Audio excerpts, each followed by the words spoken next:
The 2024 NBA Draft is right around the corner, and this is always an exciting time as NBA front offices and fans alike evaluate players and try to figure out who the next NBA star will be. And one of the most useful tools for determining who the NBA stars of tomorrow could potentially be are player scouting reports. These scouting reports, written by experts and highly knowledgeable basketball analysts, give good insights into a player's strengths, weaknesses, and potential, and in most cases are the only thing NBA front offices have to go off of when determining which players to draft. But like any kind of predictive analysis, it's just that, a prediction. And throughout NBA history, there's been NBA draft experts with player evaluations that were right on the money and those that didn't quite hit the mark. With this in mind, I thought it'd be fun to look at the pre-draft scouting reports of various NBA stars and figure out how accurate they were and how well they've aged. Be sure to subscribe to the channel if you love sports content and leave a like on the video if you enjoy. And if you want to see a part 2, be sure to leave some player suggestions in the comments for future videos. Now without further ado, let's get into the first player.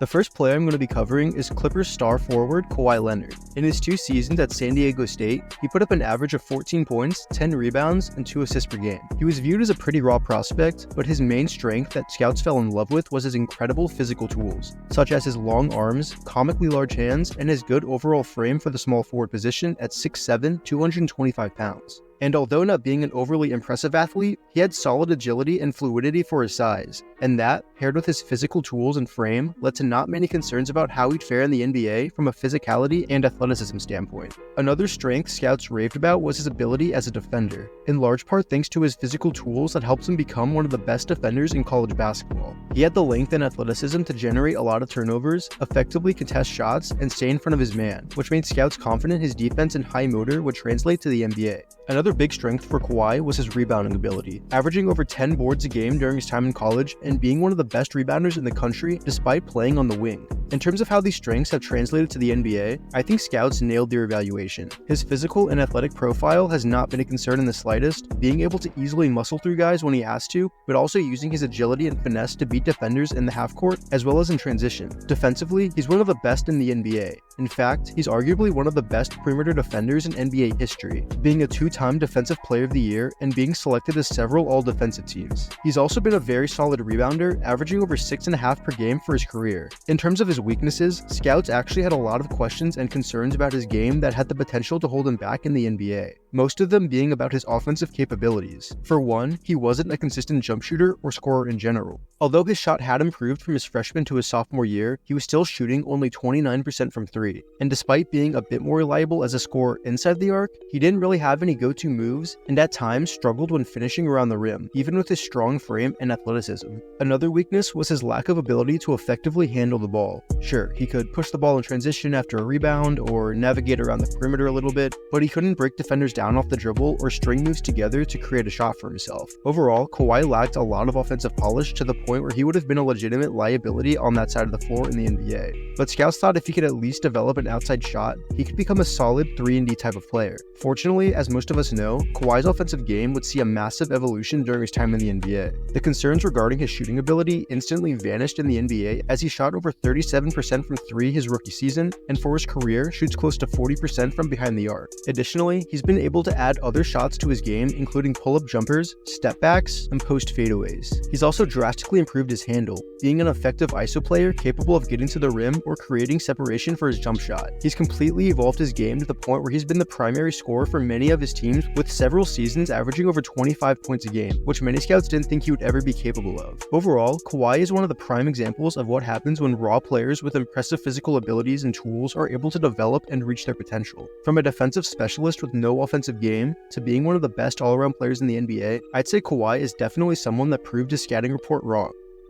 Up next is actually Kawhi's fellow Clippers teammate Paul George, who in 2 years at Fresno State put up averages of over 15 points, almost 7 rebounds, and 2.5 assists per game. His biggest strength coming out of Fresno State was without a doubt his athletic ability for his size. Despite standing at 6'9" and playing the small forward position, he had the quickness and fluidity of a guard, and on top of that could jump out the gym. His combination of speed, fluidity, and leaping ability made him very effective in transition, but he could also use his athleticism in the half court on cuts, designed a lot plays, or simply letting him ISO and use his athletic gifts to drive to the basket. Essentially, anytime you could get him moving downhill, there was a good chance he was going to dunk on somebody. Scouts knew that PG was easily an NBA caliber athlete, and especially thought he could flourish with a team that plays with pace and pushes the ball in transition. Another strength for PG coming out of college was his capabilities as a spot-up shooter, as he shot close to 40% from 3 in his collegiate career. With a quick release and the ability to shoot from beyond NBA range, scouts thought if paired with a good point guard that can generate open shots for him on the perimeter, PG could be an effective shooter in the NBA. He was also praised by scouts for being a very well-rounded player, being able to rebound well and possessing impressive vision and passing ability for his position, to go along with being a solid defender with active hands to generate lots of steals. And so far, the strengths of his game that scouts thought would translate well certainly have. He was one of the most athletic players in the NBA the moment he stepped on the court, and he's shown off several impressive dunks and other athletic feats during his time in the league. His three-point shooting has also been able to translate as well, shooting around 39% from deep for his career on almost 7 attempts per game. His shot was already pretty quick and mechanically sound coming into the NBA, but over the years, he's continued to refine it to make it even more quick and fluid. As a defender, he's gained a reputation as being one of the better perimeter defenders in the league, and has the accolades to pair, being selected to several all-defensive teams and leading the NBA in steals in 2019. His rebounding has also been solid throughout his career, averaging over 6 per game, and he's also gradually improved as a passer throughout his career as well. However, PG coming out of college also had his fair share of weaknesses and concerns from NBA scouts. One of the big ones was his lack of ability to handle the ball, at times being highly turnover prone with occasional bad passes where defenders straight up stripping the ball from him. His lack of ball handling also limited his shot creating ability, as he wasn't able to consistently or effectively create space to get his shot off. So although he had the ability to knock down catch and shoot threes and drive to the basket, his inability to consistently create offense when those options weren't available made scouts skeptical of how high his offensive upside really was. Another negative to his game that scouts saw was his occasional poor shot selection. Although there were already concerns about his lack of ability to create shots off the dribble for himself, those concerns were only further increased when he showed a tendency to shoot them anyways. Instead of using his athletic gifts to drive to the basket for easy points, he'd frequently settle for difficult pull-up jumpers that were off balance or easily contested, obviously not making them at a high clip. So despite there being several things he did offensively that scouts loved, there were other parts that were deeply concerning. In the NBA though, things would work out pretty well for PG, as he's developed into one of the best all-around scorers in the league.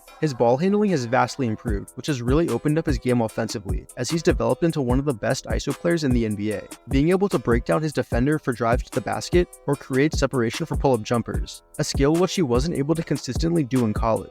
The concerns regarding his shot selection have also been largely erased, in large part due to his ability to play at his own pace. Anybody that watches a lot of Paul George knows he's always so under control and never looks rushed, which has really allowed him to slow the game down and help his decision making. Similar to previously discussed Kawhi Leonard, PG is one of the most well-rounded players in the NBA, and his offensive game in particular has taken a huge step up, and he's definitely been able to outperform his scouting report coming out of college. The last player I'm going to be covering in this video is the young and electrifying shooting guard from the Timberwolves, Anthony Edwards. In his lone college season at Georgia, he averaged over 19 points with 5 rebounds and close to 3 assists per game. Without question, Edwards' biggest strength coming out of college was his insane physical attributes. Standing at 6'5", weighing 225 pounds, he had the build of an NFL linebacker rather than a basketball player. But what was even crazier than his build was his explosive athleticism to pair. He had a combination of strength, finesse, and explosiveness that you simply don't see very often. And this made him an absolute freight train in transition, with nobody in the college ranks able to stop him when he got moving downhill. So there were zero questions about if his athleticism and frame would translate to the NBA. Another major strength for Edwards coming out of college was his well-polished and diverse scoring capabilities. He had a natural and fluid rhythm to his game, and just made scoring the ball look so effortless. He had a tight handle and high-level footwork that basically allowed him to get into whatever shot he wanted, and he showed the ability to make very high-difficulty shots at Georgia. Whether it was pull-up jumpers, step-backs, post fades, explosive drives to the rim, or spot-ups from 3, he had it all as a scorer, and scouts had no doubts he'd be able to get buckets in the NBA. Another area scouts thought he'd be able to contribute was on the boards, given his strong frame and insane athleticism, which allowed him to grab over 5 rebounds a game in college. With him now in his 4th season in the NBA, I think it's safe to say that these strengths have definitely been able to translate. Pound for pound, he's one of the most explosive athletes the NBA has ever seen, with some absolutely absurd highlights thus far in his career. There's simply just not many defenders that can handle his combination of speed, strength, and athleticism. Additionally, his highly praised offensive game that he showed in college has also been just as advertised, as he's already considered one of the best scorers in the NBA, and any doubters questioning whether his crazy shot-making ability would translate to NBA defense have been totally silenced. Given his complete offensive game, combined with his freak athleticism, there are times where he simply looks unguardable. He's also been quite solid on the glass as predicted, averaging over 5 rebounds a game. Now, despite being an athletic freak and an obviously gifted scorer, his game certainly was not without faults, and in fact, he was about as polarizing of a top prospect as we've seen in quite a while. The biggest knock on Edwards coming out of Georgia was his poor shot selection and inefficient shooting numbers. Despite having a very diverse offensive skill set, it was clear he didn't quite yet know how to put it all together. Instead of using his athletic tools to bully his way to the basket for easier looks, he'd constantly settle for difficult and contested pull-up jumpers. And although he did show the ability to make those kinds of shots, he didn't do so at a particularly consistent rate. In fact, as an offensive player in general, he was pretty streaky and inefficient, shooting just 40% from the field and 29% from 3. This was obviously highly concerning, since while the superstar potential was there if he could improve his efficiency, there was also the chance he could turn into one of those high-volume, low-efficiency players that didn't really contribute to winning basketball. There were also several questions revolving around his defense. He certainly had all the tools to be an elite defender, and he also flashed some defensive ability during his time at Georgia, but overall, his lack of motor and effort on the defensive end was a pretty big concern. Lastly, with Edwards being one of those players that needs the ball in his hands to be the most effective, scouts thought he also had room to improve as a passer. And like his defense, he definitely showed some flashes as a facilitator, but it was definitely an area he had to become more consistent in if he really wanted to level up his game.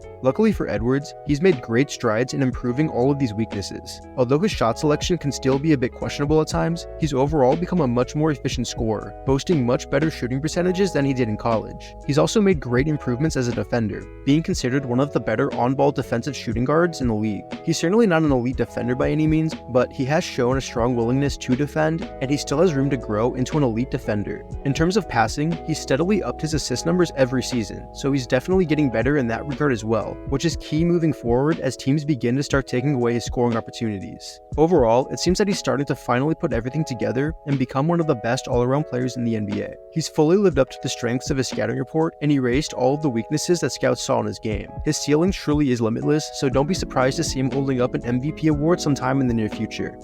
So that was 3 NBA stars compared to their pre-draft scouting reports. I'd say the biggest takeaway is how all of them managed to overcome and improve their weaknesses in order to become the players that they are today. Nobody comes into the NBA as a perfect player, but the thing that separates the top prospects from being stars or being role players is the amount of work that they put in to grow and improve. Be sure to leave a like on the video if you enjoyed, and subscribe to the channel for more sports content. If you want to see a part 2, be sure to leave some player suggestions down in the comments. This is Heatcheck Production signing off. I hope you have a great rest of your day. I'm out.